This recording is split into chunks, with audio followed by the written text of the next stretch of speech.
Welcome back to Orange Hat Reviews, everyone. Hope you're all having a wonderful day.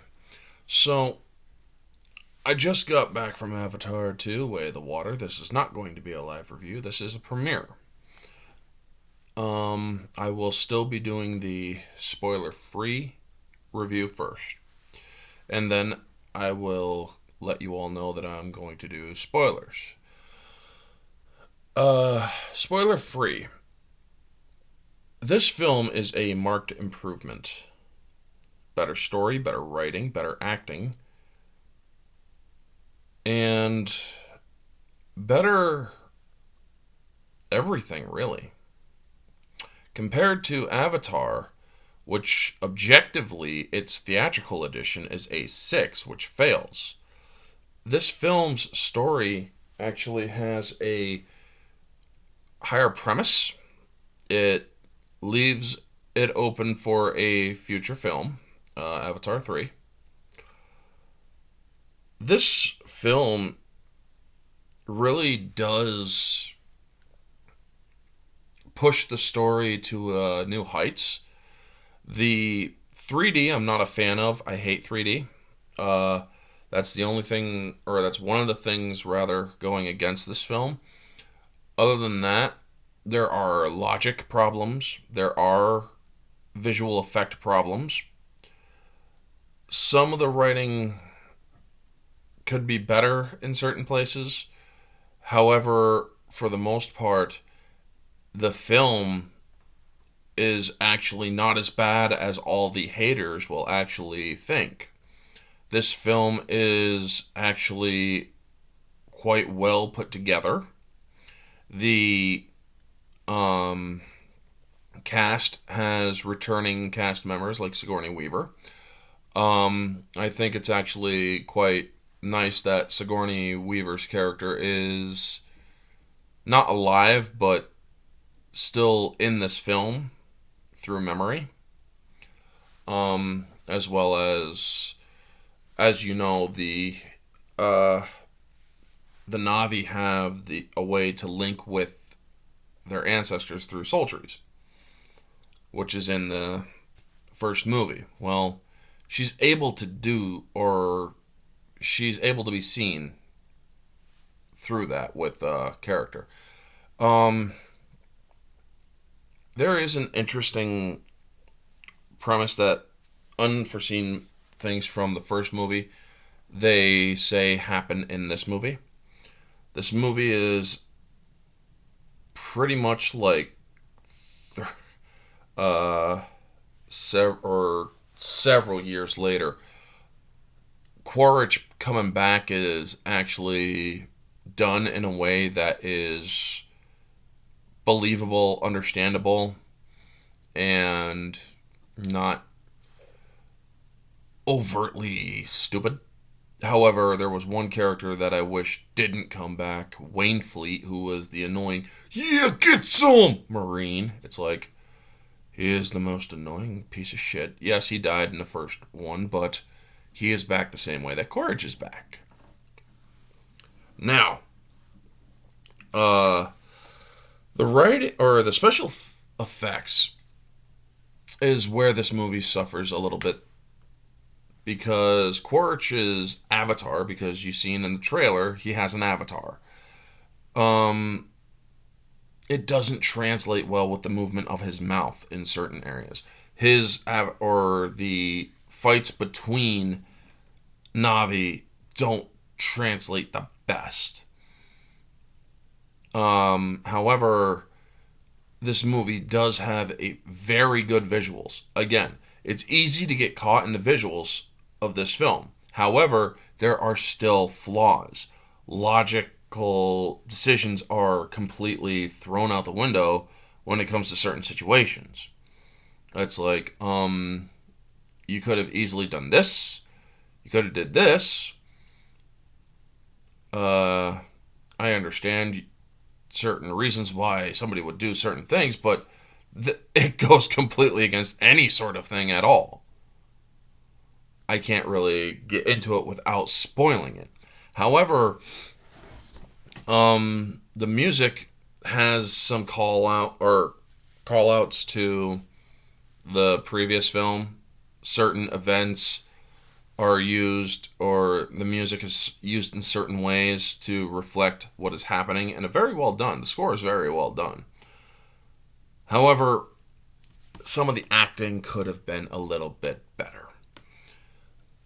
I understand some of the reasons why they do what they do, and there are some reasons or things that I really don't see why they did what they did.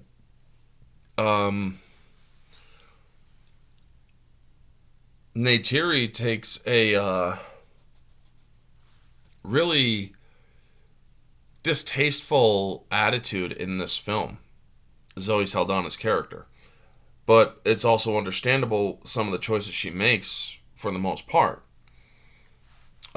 Jake Sully, Sam Worthington's character, also has to make some pretty difficult decisions himself, but he's also doing what he thinks is best for his family.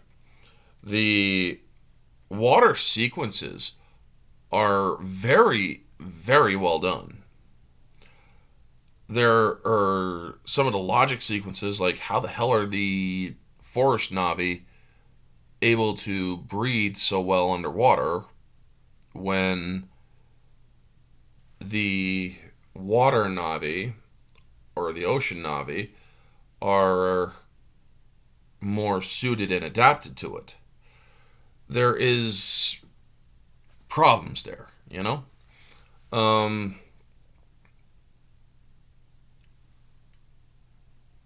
I do like this movie. I'm not gonna lie. I do like this movie. I find it to be a marked improvement. I'm one of those few people that do like the Avatar films. I'm not gonna lie about that. But I am also aware of the flaws in them. Some of the writing is absolutely horrible. Some of the acting could be a little bit better.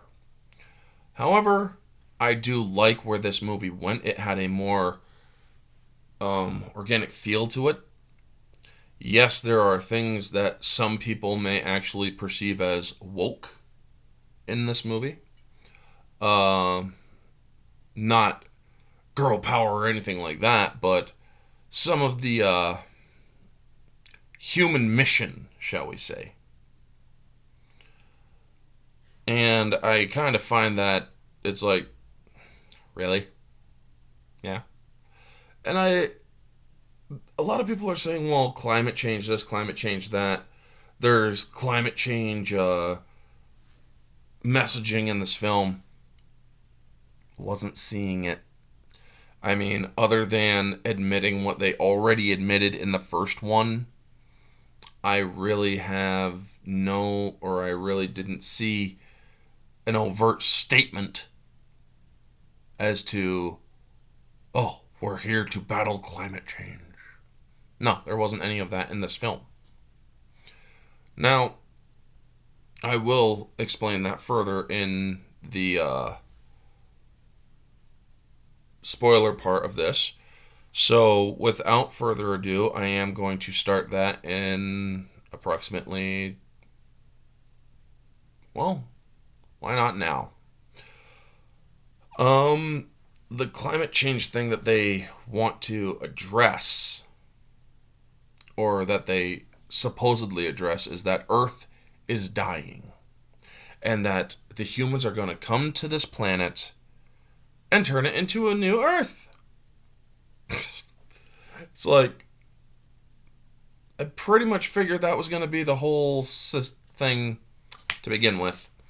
Because as Jake told Eywa in the first movie, they killed their mother. There's no green there. So yeah, it kind of made sense that was where they were going to go with it. Them saying that, oh, this is a movie to battle climate change. That's retarded. That's not anything that was part of this film.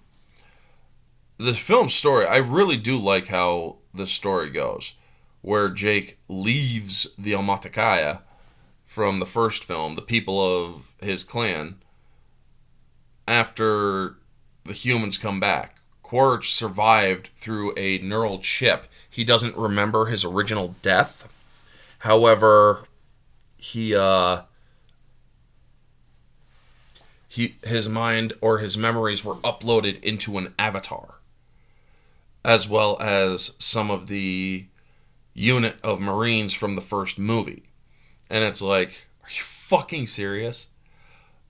Sigourney Weaver is actually in this film more, where she plays two characters.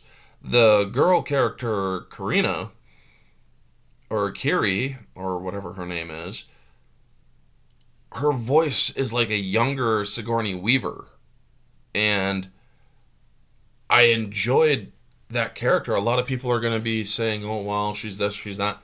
Honestly, I understand what they were doing with the character. I understand because I actually pay attention. Her character is tapped into Eywa in a degree that is unprecedented.